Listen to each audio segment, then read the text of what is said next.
Today we discuss about science, man, science and environment. Scientists believe that the first man appeared on the earth about a million years ago. The early man lived in a complete harmony with the nature. He wandered from place to place in search of food. Those he lived with the animals. He was superior in intelligence. The brain of man is better developed than that of the other animals. మనకి మానవుడు భూమి పైన కొన్ని వేల సంవత్సరాల క్రితం కనిపిస్తున్నట్టు ఇక్కడ మనం చదువుతూ ఉన్నాం. అదేవిధంగా మానవుడు ఏంటంట ఈ యొక్క లోకంలో ఏ విధంగా జీవించేవాడు, చాలా సామరస్యంగా ప్రకృతితో జీవిస్తూ ఉండేవాడు. అలాగే అదేవిధంగా మానవుడు ఒక ప్లేస్ నుంచి ఒక ప్లేస్కి తన యొక్క ఆహార నిమిత్తం అటు ఇటు తిరుగుతూ ఉండేవాడనమాట. ఈ టైంలో అతనితో సామరస్యంగా ఉండేవి ఏవంటే జంతువులతో తను చాలా స్నేహంగా ఉండేవాడు. అదే కాకుండా తన యొక్క బ్రెయిన్ డెవలప్మెంట్ కానీ తను ఎలాంటి వర్క్ చేయగలనో తన యొక్క డెవలప్మెంట్ కోసం ఎక్కువ ఆలోచిస్తూ ఉండేవాడు అనమాట. అదర్ యానిమల్ కన్నా తను బెటర్గా ఫీల్ అవుతూ ఉండేవాడు. Man walks on his legs. He use his hands to operate tools. He learn to make spears, captures, flock and sickles, wheels and canoes. ఏంటి, మ్యాన్ తన యొక్క కాళ్ళపైన నడవగలనన్న జ్ఞానం కూడా తనకు తెలుసు. తన యొక్క చేతులతో ఏం చేస్తూ ఉండేవాడు, వస్తువులను ఆపరేట్ చేస్తూ ఉండేవాడు అనమాట. అంటే తనకి అవసరమైన పనిముట్లను తయారు చేస్తూ ఉండేవాడు. He learn to make spears అంటే బల్లెము, తనకి వేటకు అనుకూలంగా ఉండే యొక్క స్పేర్స్ని తయారు చేస్తూ ఉండేవాడు. ఫ్లోగ్ పొలమును దున్నడానికి తనకు కావలసిన యొక్క నాగల్ని తయారు చేస్తూ ఉండేవాడు. సికిల్స్ అంటే వేట కొడవలను తయారు చేస్తూ వీల్స్ తనకు అవసరమైన ఏదొక్క నది పైన అటు ఇటు వెళ్ళడానికైనా యొక్క వీల్స్ని తయారు చేస్తూ ఉండేవాడు. As man developed with time he started exploring the natural resource for his own comfort. He ruthless began to exploiting everything around him for selfish needs. తన యొక్క స్వార్థ నిమిత్తం ఏం చేసేవాడంటే ఈ యొక్క మానవుడు ఈ యొక్క ప్రకృతికి ఆటంకపరుస్తూ ఉండేవాడు. అదేవిధంగా ఎక్స్ప్లోర్ చేస్తూ ఉండేవాడు అనమాట. ఆ యొక్క న్యాచురల్ రిసోర్స్ అంటే సహజ వనరులు ఏ విధంగా లభిస్తున్నాయో వాటిని అదేవిధంగా తన యొక్క స్వార్థం కోసం వాటిని ఏం చేస్తూ ఉండేవాడంట, వాటికి హాని తలపెడుతూ ఉండేవాడు. ఇదే విధంగా మానవుడు మోడర్న్ టైంలో తను ఈ యొక్క ఎన్విరాన్మెంట్పై ఏ విధంగా ప్రభావం చూపుతుందో టుడే తెలుసుకుందాం. The influence of modern man on nature. ఆధునిక కాలంలో మానవుడి ప్రకృతిపై ఎలాంటి ప్రభావం చూపిస్తున్నాడో తెలుసుకుందాం. To meet his growing demands, man plundered the raw materials indiscriminately.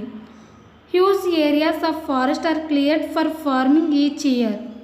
Some plants are in danger of becoming extinct. As a result the harmony between man and nature has been disturb. ప్రస్తుత కాలంలో మానవుడు తన యొక్క అవసరాల నిమిత్తం ఈ యొక్క పెద్ద భారీ చెట్లను ఏం చేస్తూ ఉండేవాడు, నిర్దాక్షిణ్యంగా వాటిని కట్ చేస్తూ ఉండేవాడు. Some plants are in danger of becoming extinct. నిర్మూలమైన ప్రదేశంలో ఉండే పెద్ద చెట్లను కూడా వాటి యొక్క అవసరాల నిమిత్తం రా మెటీరియల్ కోసం వాటిని దోచుకుంటూ ఉండేవారు. As a result the harmony between man and nature has been disturb. ఈ చెట్లను కట్ చేయడం ద్వారా మానవునికి ప్రకృతికి మధ్య ఉన్న సంబంధం అనేది ఇక్కడి నుంచి అంతమవుతూ ఉంది. ఎందుకంటే ఈ యొక్క మానవుడు తన యొక్క అవసరాల నిమిత్తం ప్లండర్ అంటే తన యొక్క అవసరాల కోసం రా మెటీరియల్ని దోచుకుంటూ ఉండేవాడు. Man and science. By adopting healthy habits, man has protected himself from diseases, prevented premature deaths. The achievement in the field of medicine has helped the mankind to prevent epidemic diseases such as smallpox, cholera and malaria. Mother and child welfare improved the health of children. As a result, the lifespan of human being has increased. As time passed, human population increased. Healthy habits అంటే మనం మంచి అలవాట్లను అలవర్చుకోవాలి. ఎలా అంటే మనల్ని మనం రక్షించుకోవడానికి మన చుట్టూ ఉండే పరిసరాలు ఎప్పుడూ క్లీన్గా ఉండాలి. The achievement in the field of medicine has helped the mankind to prevent epidemic diseases. Epidemic diseases అంటే అంటువ్యాధులు. కొన్ని examples small pox, cholera and malaria. వీటి ద్వారా మనకి ఏంటి డిసీజెస్ అనేవి స్ప్రెడ్ అవుతూ ఉంటాయి. Mother and child welfare improved the health of children. As a result of the life span of human being has increased. As time passed human population increased. దీనిపైన మన యొక్క ఆరోగ్యం అనేది ఏమవుతూ ఉంటుంది, మన యొక్క ఆరోగ్యం అనేది ఆధారపడుతూ ఉంటుంది. ఎందుకంటే మనకి ఎటువంటి డిసీజెస్ వ్యాప్తి చెందకుండా ఉంటే హ్యూమన్ పాపులేషన్ అనేది గ్రోత్ పెరుగుతూ ఉంటుంది. ఇలాంటి డిసీజెస్ స్మాల్ పాక్స్, కలరా, మలేరియా స్ప్రెడ్ అయితే పాపులేషన్ అనేది తగ్గుతూ ఉంటుంది. హరిత విప్లవం. Growth of population demands more food production. To grow more food, the scientists have developed better seeds, better farm implementing fertilizers and insecticides. Growing more food grains by using better seeds and scientific methods is known as Green Revolution. Before independence, India was a starving nation. Due to Green Revolution, we have become self-sufficient in the production of food grains and are in a position to meet the even increasing demand with buffer stocks. Green Revolution has created some problems also. Farmers use various kinds of insecticides and fungicides to protect their crops. These chemicals pose a serious threat to the other useful insects, animals and human beings. Green Revolution అంటే ఆహార ధాన్యాల కొరత మనకి ఎక్కువగా ఏర్పాటు కాకుండా ఉండాలంటే farming అంటే వ్యవసాయం చేసేటప్పుడు అధునాతనమైన పద్ధతులను, నూతన పద్ధతులను మనం ఎక్కువగా ఉపయోగించాలి. అదేవిధంగా growing more food grains by using better seeds. Better seeds అంటే నాణ్యమైన విత్తనాలను మనం ఉపయోగిస్తూ ఉండాలి. ఫెర్టిలైజర్స్ అంటే ఆ యొక్క ఫార్మింగ్ సరిపడిన ఎరువులను, సేంద్రియ ఎరువులను వినియోగిస్తూ ఉండాలి. Before independence India was a starving nation. అంటే మనకి ఇండిపెండెన్స్ రాకముందు మన యొక్క భారతదేశం ఎటువంటి పరిస్థితిలో ఉందంట, ఆకలి దేశం అన్నమాట. అంటే మనం ఆకలితో అలమటిస్తూ ఉండేవాళ్ళం. అటువంటి కొరత అనేది మనకి ఏర్పాటు కాకుండా ఉండాలని ఈ యొక్క గ్రీన్ రెవల్యూషన్ని మనకి తీసుకొచ్చారు. పివి నరసింహారావు గారి యొక్క మెథడ్స్ని, ఎల్పిజి అనే యొక్క నమూనాని మన యొక్క భారతదేశానికి తీసుకురావడం జరిగింది. White revolution. Increasing the production of dairy product such as milk, butter, cheese, ghee etcetera by using scientific methods is called white revolution. Milk is a whole sum of food. So, to meet the needs of growing population, we need more milk. We have almost success in achieving this in our country. Now, India stands top in milk production in the world.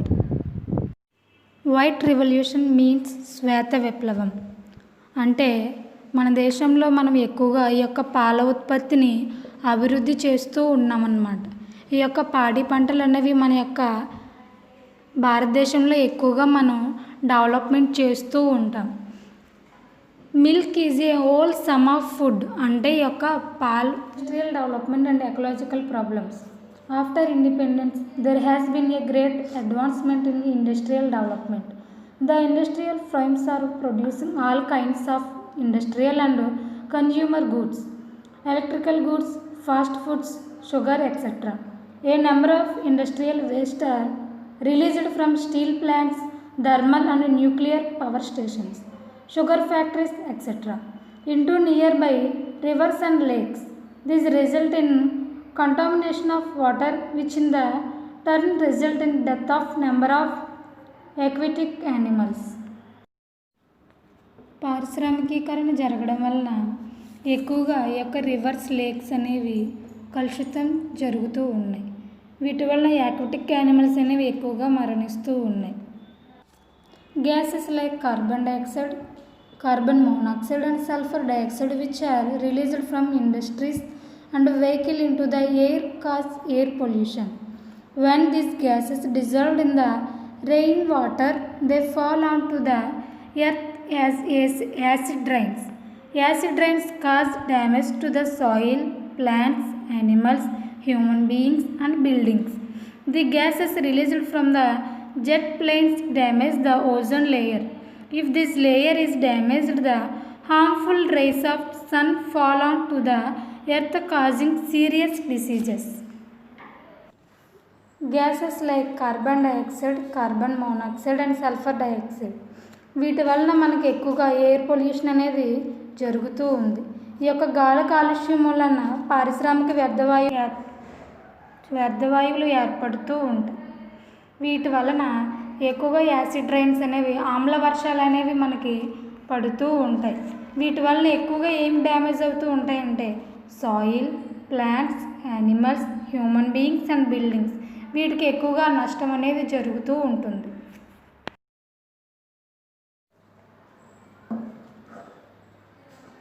Progress involved change. With the progress in science and technology, we have achieved great control over nature. But this progress should be accompanied by wisdom.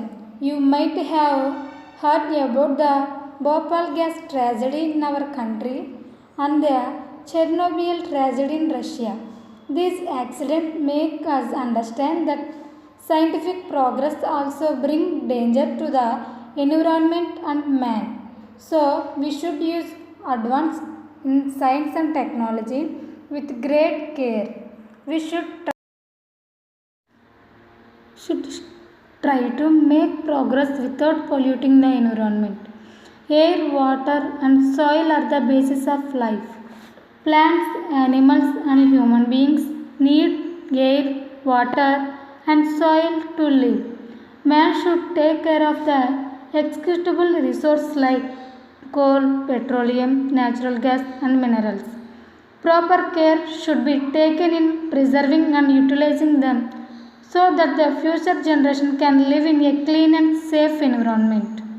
The environment can be protected only when the population is kept within limits. It is the duty of every individual to make the world a better place for living.